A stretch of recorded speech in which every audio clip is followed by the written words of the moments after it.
박항서라는 이름 모두 한 번쯤은 들어보셨을 텐데요.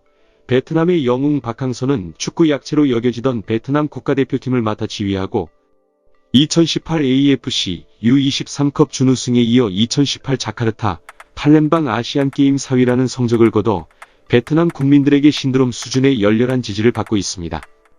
베트남 축구 국가대표팀의 감독 취임 기자회견에서는 나를 선택한 베트남 국가대표팀에게 나의 축구 인생의 모든 지식과 철학, 그리고 열정을 쏟아붓겠다라고 했으며 AFC U23 챔피언십 준우승 후에는 우리는 최선을 다했다. 그러니 절대 고개 숙이지 마라.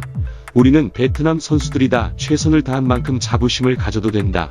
라는 말로 베트남 국민들의 눈시울을 붉히기도 했습니다. 베트남 현지에서는 박항서를 쯔놈이라고 부르는데 이는 스승님이라는 뜻으로 베트남에서는 굉장한 존경의 의미를 담고 있습니다. 박항서는 베트남 축구 국가대표팀을 이끌며 유례없는 성공을 거두며 새로운 역사를 써내려가고 있는데요. 과연 베트남 축구를 어디까지 성장시킬 수 있을지 주목받고 있습니다. 이번 2020 AFC U23 챔피언십 상황은 어떨까요? 우선 2019년 3월 22일 브루나이와의 1차전에서는 6대0으로 승리, 3월 24일 인도네시아전에서는 후반 추가 시간에 극적인 골로 1대0으로 승리, 3월 26일 태국전까지도 4대0으로 승리하여 압도적인 주 1위를 기록했습니다. 베트남은 16개국 본선에서 북한, 요르단 아랍에미리트와 함께 D조에 속하게 되었는데요. 2020년 1월 10일 아랍에미리트와의 1차전에서 0대0 무승부로 그친 데 이어 1월 13일 요르단과의 2차전에서도 0대0 무승부를 기록해 통과를 장담하기가 어렵게 됐습니다. 아랍에미리트와 요르단 모두 북한과의 경기에서 승리한 만큼 베트남이 북한을 상대로 더 많은 골을 넣는 것이 마지막 희망이었죠. 반드시 승리를 거둬야만 했던 박항서 감독은 응우엔 티엘린, 하득진, 응우엔 광하이 등 주전들을 총출동시켜 경기 초반부터 굉장히 공격적으로 압박을 가하는 작전을 펼쳤습니다.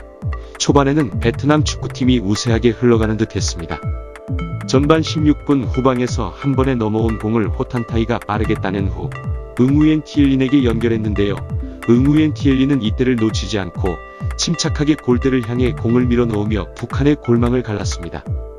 베트남 대표팀의 이번 대회 첫 골이었습니다. 선제골 이후 베트남은 더욱 기세를 펼치며 경기를 주도해 나갔습니다. 하지만 선제골을 넣은 지 불과 10여 분 후 골키퍼 VTN 중에 치명적인 실수를 합니다. 스포츠 기자 출신 무료픽을 네이버 카페에서 무료 제공합니다. 당국철의 왼발 프리킥으로 들어오는 공을 막으려다 손이 빗나가 애매한 방향으로 튕겨나간 것인데요. 공은 크로스바를 맞고 다시 VTN 중의 몸에 맞아 골문을 향했습니다. VTN 중의 몸에 맞고 들어간 공이기 때문에 이 골은 그의 자책골로 기록되었습니다.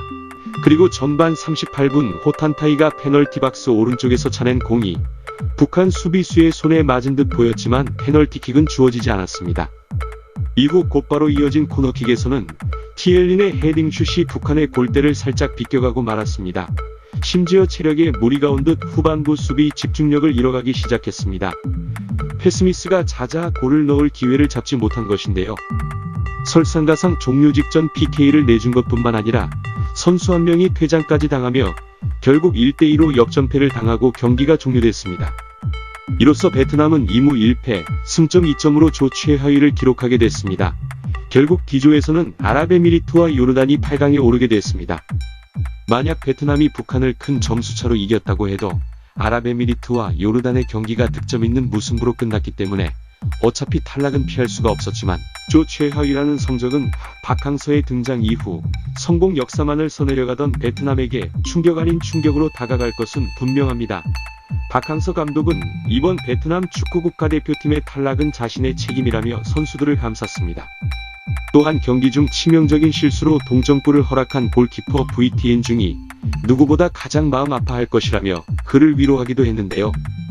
이번 대회에서는 D조 최하위로 탈락한 것이 지난 대회 준우승으로 돌풍을 일으킨 것과 크게 대비되어 많은 베트남 국민들이 슬픔과 아쉬움을 감추지 못하고 있습니다. 박항서 감독의 부임 이후 2년간 베트남 축구는 기대 이상의 성적을 거둬왔습니다.